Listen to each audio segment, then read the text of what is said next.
Good morning সবাইকে। আজকে হলো মঙ্গলবার, আর মঙ্গলবারের সকালে এখন বেজেছে সকাল 6:30। আমি উঠেছি অনেকক্ষণ, উঠে আমার বাসি কাজ সেরে এদিকেও বেশ কিছুটা কাজ হয়েছে।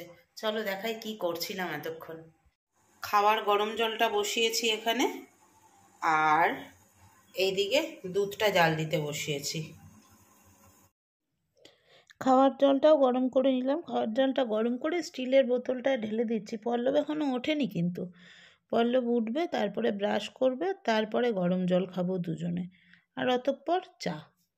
চলো এখন জলটা ঢেলে নিয়ে বোতলটা সরিয়ে রেখে ওদিকে যাই। ওদিকে গিয়ে দেখি ভাতটা বসিয়ে দেবো কিনা।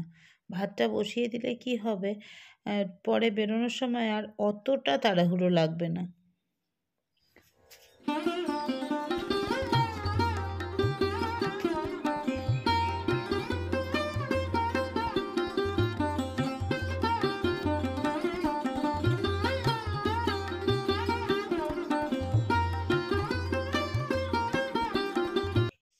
তুমি যতই অন্যের অনিষ্ট করার চেষ্টা করো, ঈশ্বর যতক্ষণ না কারোর অনিষ্ট করবে, তখন তুমি হাজার চাইলেও মানুষের অনিষ্ট করতে পারবে না। প্রচুর লোক হাত ধুয়ে পড়ে গেছিলো আমাদের অনিষ্ট করার জন্য। তারা একে একে একে একে নিজেদেরই অনিষ্ট ডেকে এনেছে। শেষ পর্যন্ত ভেবেছিল আমাদেরকে একদম শূন্য করে দেবে, কিন্তু শূন্য থেকে আবার শুরু করে আমরা কিন্তু পূর্ণের পথে 70% এগিয়ে গেছি। পূর্ণ নয়, পূর্ণ, পূর্ণের পথে 70% এগিয়ে গেছি। মুখোশধারী মানুষগুলো মুখোশ পরে থাকে, তুমি নাটক দিয়ে মানুষের মন কতদিন জয় করতে পারবে? নাটক একদিন তোমার শেষ হবেই। যখন তোমার নাটকটা শেষ হবে, তখন যে তোমাকে মানুষ চিনে যাবে, সেই চেনাটা কিন্তু মারাত্মক চেনা। মুখোশের আড়ালের মুখগুলো একদিন বেরিয়েই আসে, কারণ মুখোশ পরে বেশিক্ষণ থাকলে দম বন্ধ হয়ে যায়। গুড মর্নিং, চলে এসেছি আবার চা নিয়ে সকালে। আর আজকে একটু দেরি করেছে, ভালো ঘুমালাম। ও যখন উঠেছে আমার কি কাজ শেষ করে, অনেকটাই কাজ, কারণ তাড়াতাড়ি বেরোনো তো। আমরা তাড়াতাড়ি বেরোন, তো 9টাতেই বেরোই, তুমি তাড়াতাড়ি বেরোই।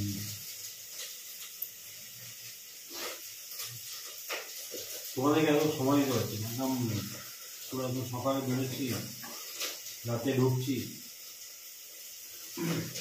সে রোববার ছাড়া হয় না।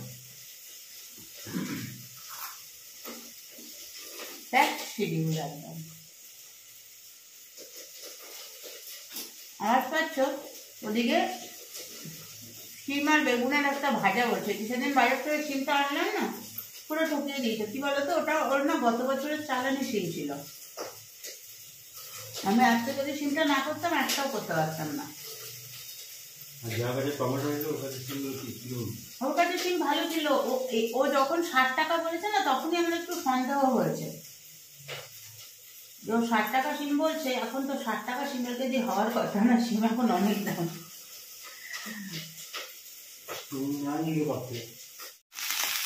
মেনুটা শেয়ার করি আজকে। বেগুন আর, বাবারে কি আওয়াজ!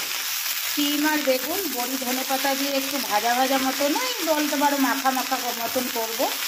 আর পাঁপড় ভেজে রেখেছি, পাঁপড়ের ডালনা করবো। শিম বেগুন বড়ি ধনে পাতা দিয়ে ভাজি রেডি। ভাজি নয় ভাজা। শিম বেগুন বড়ি ধনে পাতা দিয়ে ভাজা করেছি, ওটা রেডি হয়ে গেছে। ঠিক আছে, দেখো কেমন হয়েছে দেখতে।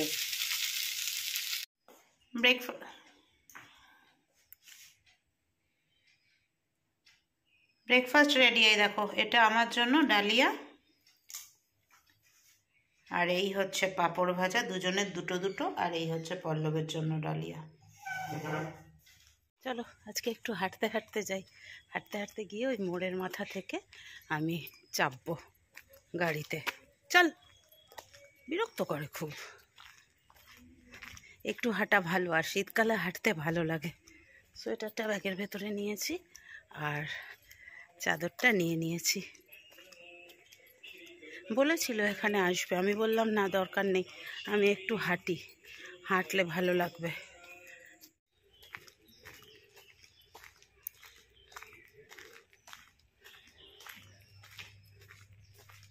রোদে জ্বলে যাচ্ছে।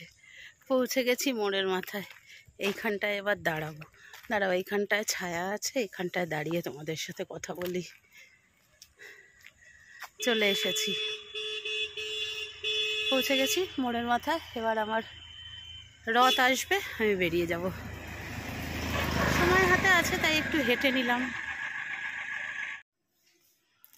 শুভ সন্ধ্যা সবাইকে। চলে এসেছি অফিস থেকে ঢুকেছি ঘরে, তখন এখন বাজে 7:40। অফিস থেকে ঘরে ঢুকেছি তখন ওই 7:10 সবে। এই দেখো এতজন ছিল, সবাই মিলে চা টা খেলাম, পল্লবও ছিল, সবাই মিলে চা টা খেলাম, ওরা বেরোলো। এবার আমি জামা কাপড় ছেড়ে এখন যাচ্ছি সন্ধে দিতে। মঙ্গলবার, আজকে সন্ধে দিতে কত দেরি হয়ে গেল। তাও কি একটু গল্প করলাম সবার সাথে, আর শেয়ার করলাম না, যেহেতু অফিসটা না, ওই জন্য শেয়ার করলাম না। কি এসেছে দেখো, এই যে 3খানা এনেছে, ফাটিয়ে একদম ভালো করে মেখে নেব, নিয়ে অফিস নিয়ে যাব। বাসনগুলো সব নিয়ে এসে গুছিয়ে রেখে দিতে হবে। আজকে বড় গামলায় বাসন, রোজই বড় গামলায় থাকছে, গতদিনও বড় গামলায় ছিল। পল্লবকে বললাম একটু গামলাটা উপরে তুলে দেবে, তা ওই গ্যাসের ওপরে তুলে দিয়েছে। আমি বাসনগুলো গুছিয়ে রেখে, আর আজকে যেই বাসনগুলো হয়েছে সিঙ্কে দেখছো, ওগুলোকে ধুয়ে আবার গামলায় তুলে রাখবো। এটা একটা নতুন কাজ হয়েছে, কিন্তু আমার অনেকটা কাজ কমে গেছে। কিছুটা কাজ কমার বদলে একটা নতুন কাজ হওয়া। দেখো, বাসন গোছানোর কাজটা রোজই থাকতো, আমি মানে অলসতা করে করতাম না, থাক পরে করব, কালকে করব, এরম করতাম। কিন্তু এখন তো আমাকে করতেই হবে, কারণ গামলাটা না খালি করলে নতুন বাসনগুলো গামলায় এঁঠোগুলো তুলতে পারবো না, আর না তুলতে পারলে আমি রেখেও যেতে পারবো না। সেই জন্য আর কি এই কাজটা একটু এক্সট্রা হয়েছে। তো চলো, কোনো ব্যাপার না, কাজ যত করবে শরীর তত ভালো থাকবে। এই যে উঁচু হচ্ছি নিচু হচ্ছি, উঁচু হচ্ছি নিচু হচ্ছি, এতে আমার এক্সারসাইজ হচ্ছে, তাই না? আজ বানাবো মালাই গোবি। দেখো, ঘি দিয়ে বানাবো পুরো, আর খুব রিচ রান্নাটা। ভেবেছিলাম এর সাথে পরোটা করব, যেহেতু রান্নাটা রিচ তাই আর পরোটা করলাম না। ঘি দিয়ে দিয়েছি, ঘিয়ের মধ্যে ফুলকপি, না ছোট্ট ছোট্ট ফুলকপিগুলো এনেছিলাম, ওগুলো 2 পিস করে নিয়েছি। ওই ফুলকপিগুলোকে হালকা একটু ভাপিয়ে নিয়েছি। এবার একটু বেশ নুন দিয়ে, হলুদ দেবো না, নুন দিয়ে লাল লাল করে ভেজে নেব ফুলকপিগুলোকে। আর এখানে দেখো একটা বাটির মধ্যে নিয়েছি কাঁচা লঙ্কা, আদা আর কাজু বাদাম, ওটাকে বেটে নেব। ফুলকপিগুলো মোটামুটি ব্রাউন করে ভাজা হয়ে গেছে, গোল্ডেন ব্রাউন, তুলে নিলাম। এবার কড়াইয়ের মধ্যে আর একটু ঘি দিয়ে, তার মধ্যে আমি দিয়ে দেবো ফোড়নে হচ্ছে গোটা গরম মশলা, তার সাথে আছে তেজপাতা আর একটু সাজিরা সামরিচ। এই দিয়ে আমি ফোড়নটা দিয়ে, ফোড়নের মধ্যে ওই যে মশলাটা বেটেছি, ওই বাটা মশলাটা দিয়ে দেবো। মশলাটা দিয়ে ভালো করে কষিয়ে নিয়ে তারপরে দিয়ে দেবো ফুলকপিগুলো। আর আমি অল্প জল ব্যবহার করেছি, জলের বদলে তোমরা যদি দুধ ব্যবহার করো সেটাই বেটার হবে। তো আমি দুধও ব্যবহার করেছি, অল্প জল আর অল্প দুধ দিয়ে মশলাটাকে ভালো করে কষিয়ে নিয়ে ফুলকপিগুলো দিয়ে, একটু ফুলকপির গোড়ার দিকটা একটু শক্ত শক্ত আছে, সেটা নরম হওয়া পর্যন্ত একটু ঢাকা চাপা দিয়ে রান্না করে নিয়ে ওপর থেকে ছড়িয়ে দেবো হচ্ছে কসুরি মেথি, আর নামানোর আগে একটু ফ্রেশ ক্রিম দেবো। হ্যাঁ, একটু মিষ্টি দিয়েছি, এই রান্নাটা একটু মিষ্টি মিষ্টি না হলে ভাল লাগে না। আর দিয়েছি কাঁচা লঙ্কা। আর একটা জিনিস দিলে ভালো হতো, সেটা হচ্ছে গোলমরিচ গুঁড়ো, কিন্তু গোলমরিচ গুঁড়োটা না আমার ঘরে ছিল না, এটা আমার খেয়াল ছিল না। চলো, এইটাই করেছি, দারুণ হয়েছে, খুব টেস্টি হয়েছে। তোমরা এইভাবে করে দেখো, একঘেয়ে ফুলকপি খেতে ভালো লাগে না তো, এইভাবে করে দেখো কতটা ভালো লাগে।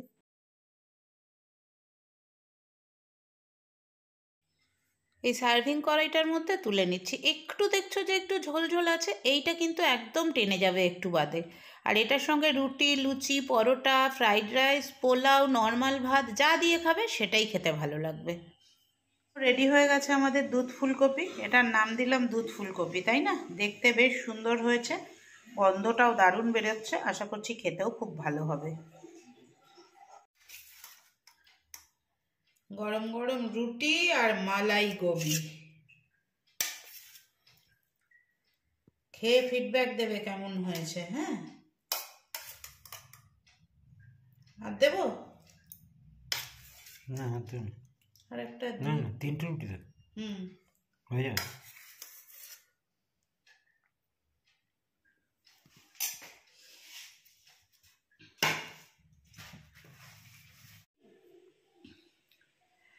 চলে এসেছি আবার তোমাদের কাছে। খাওয়া দাওয়া কমপ্লিট, এখন তো আর বাসন মাজার ঝামেলা নেই। খাওয়া দাওয়া করলাম, বাসনগুলো একটু জল দিয়ে ধুয়ে গামলায় তুলে রেখে দিলাম। টেবিলটা মুছলাম, টেবিলটা আমাকে মুছতেই হয় প্রতিদিন, ওই আমার ম্যাজিক লিকুইড দিয়ে মুছে নিলাম। ব্যাস, মুখে নাইট ক্রিম লাগিয়ে নিয়ে জোয়ান খেয়ে বিছানায় চলে এসেছি। আর এখন তোমাদের সাথে বেশি কথা বলবো না, যদি এখন বেশি কথা বলতে যাই না ঘুম পেয়ে যাবে আর আমার ভিডিও এডিট করা হবে না। সকালে আর সময় হয় না ভিডিও এডিট করার, তো ভিডিওটা এডিট করব। আজকে জানো কি করেছি? ভিডিও যেতে যেতে পথে আমি ভিডিও এডিট করেছি, মানে ভয়েস যা দেবার আগে দিয়ে দিয়েছিলাম, ভিডিও প্রডিউস করেছি, ভিডিও আপলোড করেছি সব রাস্তায়। এত কাজের মানুষ আমি, কাজের মানুষ না তো কাজের মানুষ। চলো tata bye bye, good night.